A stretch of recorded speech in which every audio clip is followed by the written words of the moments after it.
dan selamat pagi adik-adik sekalian. Baiklah, untuk ketua tingkatnya silahkan bimbing teman-temannya untuk berdoa sebelum kita memulai pembelajaran hari ini. Baik, sebelum kita masuk di pembelajaran hari ini, saya absen dulu ya. Baik, semuanya hadir semua. Alhamdulillah, mudah-mudahan seterusnya selalu begini ya. Oke adik-adik sekalian, kita kembali lagi di mata kuliah ASKEP 3 yaitu Asuhan Kebidanan MIPAS ya.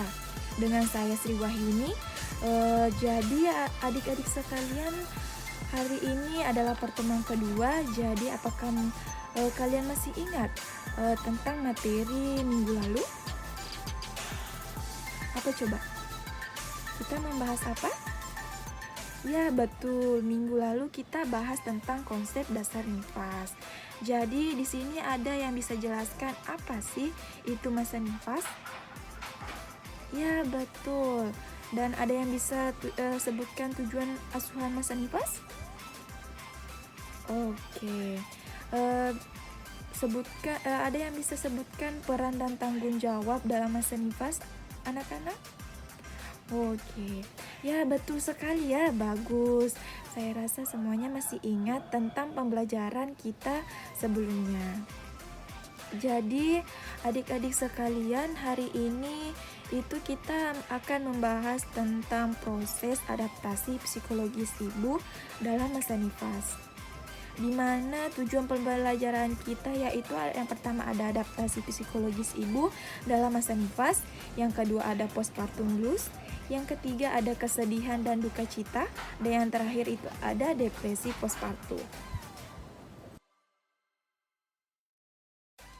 Jadi kita masuk materi tentang proses adaptasi psikologis ibu dalam masa nifas. Nah, di sini proses adaptasi psikologi sudah terjadi selama kehamilan, menjelang proses kelahiran maupun setelah melahirkan. Nah, adapun pengawasan postpartum masa nifas sangat diperlukan, yang tujuannya yang pertama itu menjaga kesehatan ibu dan bayinya, baik fisik maupun psikologi. Nah, yang kedua melaksanakan screening yang komprehensif, mendeteksi masalah mengobati, atau merujuk bila terjadi komplikasi pada ibu maupun bayi. Kemudian yang ketiga itu memberikan pendidikan kesehatan tentang perawatan, kesehatan diri, nutrisi, KB, menyusui, pemberian imunisasi pada saat bayi sehat. Dan yang terakhir itu memberi pelayanan KB. Nah, adapun hal-hal yang dapat membantu ibu dalam beradaptasi pada masa nifas sebagai berikut, yaitu pertama fungsi menjadi orang tua, kemudian respon dan dukungan dari keluarga, yang ketiga riwayat dan pengalaman kehamilan serta persalinan, yang keempat itu harapan, keinginan dan aspirasi saat hamil dan melahirkan. Kemudian dalam menjalani adaptasi setelah melahirkan, ibu akan melalui fase-fase. Yang pertama yaitu ada fase taking in, yaitu merupakan fase ketergantungan yang berlangsung dari hari pertama sampai hari kedua setelah melahirkan.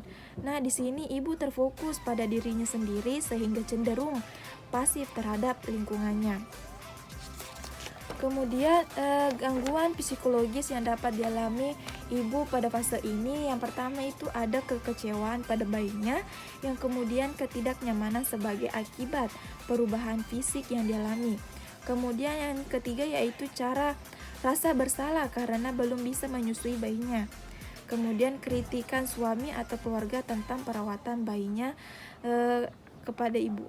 Kemudian ada fase taking hold, di mana fase taking hold ini berlangsung 3-10 hari setelah melahirkan. Di sini ibu merasa khawatir akan ketidakmampuan dan rasa tanggung jawab dalam perawatan bayinya. Perasaan ibu lebih sensitif sehingga mudah tersinggung. Hal yang perlu diperhatikan adalah komunikasi yang baik dan dukungan pemberian penyuluhan atau pendidikan kesehatan tentang perawatan diri dan bayinya. Nah, tugas bidan diantara lain yaitu mengajarkan cara merawat bayi, cara menyusui yang benar, cara perawatan luka jahit, senar nifas, pendidikan kesehatan gizi, istirahat yang cukup, kebersihan, dan lain-lain. Kemudian yang ketiga itu ada fase taking go. Fase letting go. Nah, di sini fase letting go ini merupakan fase menerima tanggung jawab akan peran barunya. Di sini fase taking hold berlangsung 10 hari setelah melahirkan. Ibu sudah mendapat menyesuaikan diri dengan ketergantungan bayinya. Terjadi peningkatan akan perawatan diri dan bayinya. Ibu merasa percaya akan peran barunya, lebih mandiri dalam memenuhi kebutuhan dirinya dan bayinya. Nah, di sini hal-hal yang harus dipenuhi selama masa nifas adalah yang pertama itu ada fisik, di mana fisik itu ada istirahat, asupan gizi, lingkungan bersih. Nah, yang kedua ada psikologis, psikologi, yaitu ada dukungan dari keluarga yang sangat diperlukan ibu. Nah, yang ketiga itu ada sosial, di mana sosial itu seperti perhatian, rasa kasih sayang, menghibur ibu saat sedih dan menemani ibu saat kesepian. Nah, yang terakhir ada psikososial. Nah, kita masuk di poin postpartum blues. Kan tadi itu ada fase yaitu adaptasi psikologis ibu pada masa nifas. Baik, kita masuk di poin yang kedua yaitu postpartum blues. Nah, di mana postpartum blues itu merupakan gangguan suasana hati pasca persalinan yang bisa berdampak pada perkembangan anak karena stres dan sikap ibu yang tidak tulus terus-menerus bisa membuat bayi tumbuh menjadi anak yang mudah menangis, cenderung rewel, pencemas, pemurung, dan mudah sakit.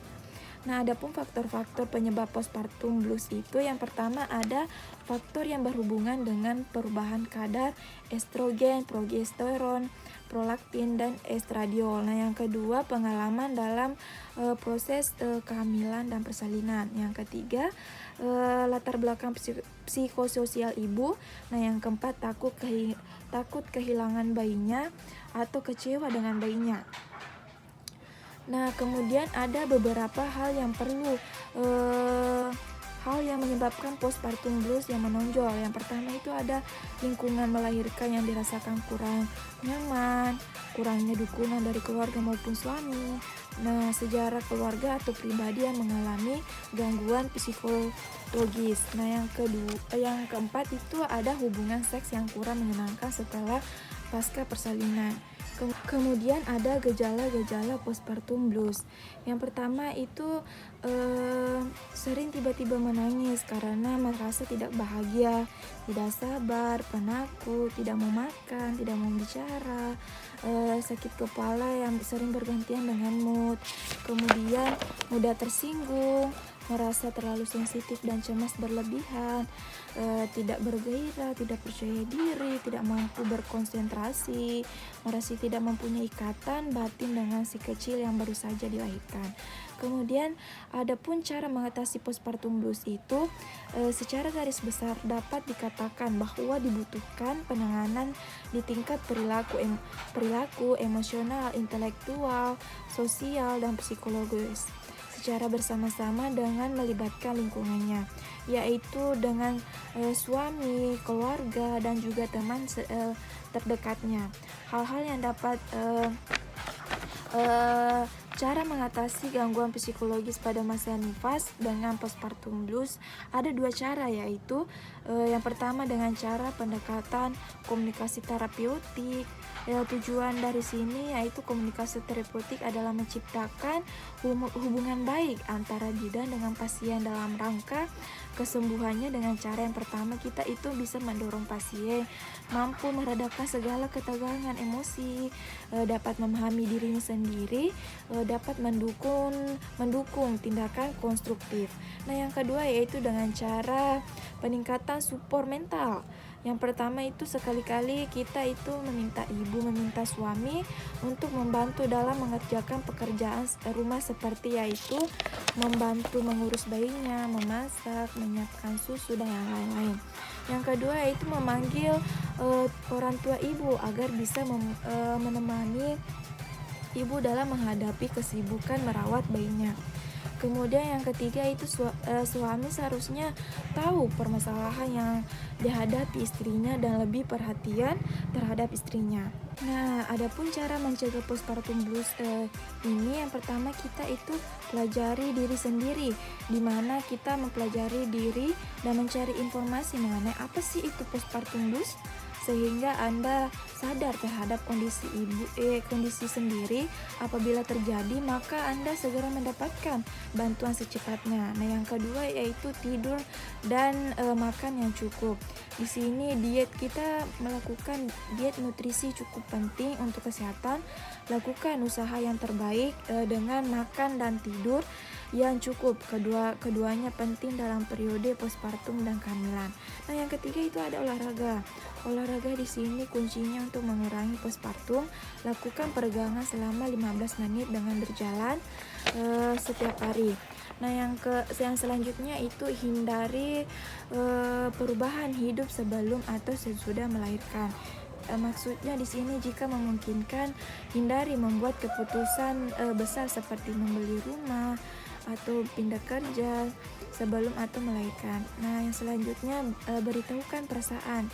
Nah, di sini jangan takut untuk berbicara dan mengekspresikan perasaan Anda yang Anda inginkan dan butuhkan demi kenyamanan atau kenyamanan diri sendiri. Jika kita mengalami masalah dan merasa tidak nyaman terhadap sesuatu, segera beritahukan kepada pasangan atau orang terdekat Anda. Nah, selanjutnya itu ada dukungan dan orang lain yang diperlukan. Di sini maksudnya dukungan dan keluarga atau orang yang dicintai selama melahirkan sangat diperlukan. Ceritakan pada pasangan atau orang tua Anda atau siapa saja yang bersedia mendengar cerita Anda.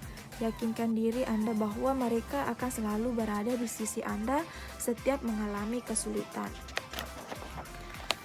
Kemudian kita masuk di poin ketiga, yaitu kesedihan dan duka cita. Berduka yang paling besar adalah disebabkan karena kematian bayi, meskipun kematian terjadi saat kehamilan. Di sini ada yang tahu apa sih itu berduka? Ya, betul. Berduka adalah respon psikologis terhadap kehilangan. Proses berduka terdiri dari tahap atau fase identifikasi respon tersebut. Kemudian ada pun tahap-tahap berduka, yaitu yang pertama ada syok. Di sini syok merupakan respon awal individu terhadap kehilangan. Manifestasi perilaku dan perasaan meliputi yaitu penyangkalan, ketidakpercayaan, putus asa, ketakutan. Yang kedua itu berduka, yaitu menangis adalah salah satu bentuk pelepasan yang umum, penerimaan terhadap fakta kehilangan dan upaya terhadap realitas yang harus ia lakukan terjadi. Nah, yang kemudian resolusi. Di sini fase menentukan hubungan yang baru yang bermakna. Selama periode ini, seseorang yang berduka menerima kehilangan, penyesuaian telah komplit dan individu kembali pada fungsinya secara penuh. Nah, poin yang keempat yaitu ada depresi postpartum. Nah, depresi postpartum ini istilah yang digunakan pada pasien yang mengalami berbagai gangguan emosional yang timbul setelah melahirkan. Di sini khususnya pada gangguan depresi spesifik yang terjadi pada 10% sampai 15% pada tahun pertama setelah melahirkan. Pasien akan mengalami gejala spesifik periode postpartum 4 sampai 6 minggu melahirkan. Nah, perbedaan depresi postpartum dengan postpartum blues, yaitu depresi postpartum yaitu keadaan di mana ibu susah berinteraksi dengan perawat dalam keadaan stres dan bayi meningkatkan risiko pendekatan yang tidak aman. Kemudian sedangkan postpartum blues itu ibu seringkali menangis, secara terus-menerus tanpa sebab yang pasti dan mengalami kecemasan. Baiklah adik-adik sekalian, itulah materi yang sempat saya bawakan. Mungkin di antara kalian ada yang masih kurang mengerti atau paham, silakan ajukan tangannya. Ada? Baik, Rizka, silakan. Oke. Jadi pertanyaannya yaitu hal-hal apa saja yang dapat kita lakukan seorang bidan pada postpartum blues. Nah, di sini hal-hal yang bisa kita lakukan, yang pertama kita itu menciptakan ikatan antara bayi dan ibu sedini mungkin. Yang kedua, memberikan penjelasan pada ibu, suami, dan keluarga bahwa hal ini merupakan suatu yang umum dan akan hilang sendiri dalam 2 minggu setelah melahirkan. Nah, yang ketiga yaitu simpati. Kita memberikan simpati atau memberikan bantuan dalam merawat bayi dan dorongan pada ibu agar tumbuh rasa percaya diri. Nah, yang keempat, kita bisa memberikan bantuan dalam merawat bayinya. Nah, yang terakhir itu kita menganjurkan agar beristirahat yang cukup dan makan makanan yang bergizi. Apakah penjelasan saya dapat dipahami, Rizka? Baiklah, ada lagi yang ingin ditanyakan? Tidak ada? Jadi selanjutnya sebelum kita akhiri pertemuan hari ini, sama seperti pertemuan minggu lalu, kita adakan kuis ya. Baik, siapkan kertas selembar dan pulpen di atas meja kalian. Dan buku kalian disimpan di bawah meja ya. Dan peraturannya masih sama dengan minggu lalu. Saya bacakan soalnya dan saya kasih waktu 3 menit untuk menjawab pertanyaan. Baik, sudah siap? Oke, yang pertama sebutkan fase ibu dalam menjalani adaptasi setelah melahirkan. Baik, waktunya dimulai sekarang. Baik, nomor 2 yaitu jelaskan pengertian postpartum blues. Oke, waktunya habis. Silahkan kumpul tugasnya di depan saya. Saya hitung sampai 10. 10, 9, 8, 7, 6, 5, 4, 3, 2, 1. Oke. Baik adik-adik sekalian, itulah tadi mata kuliah pada hari ini. Saya ucapkan banyak terima kasih untuk perhatian dan waktu kalian. Lebih dan kurangnya mohon dimaafkan. Wassalamualaikum warahmatullahi wabarakatuh.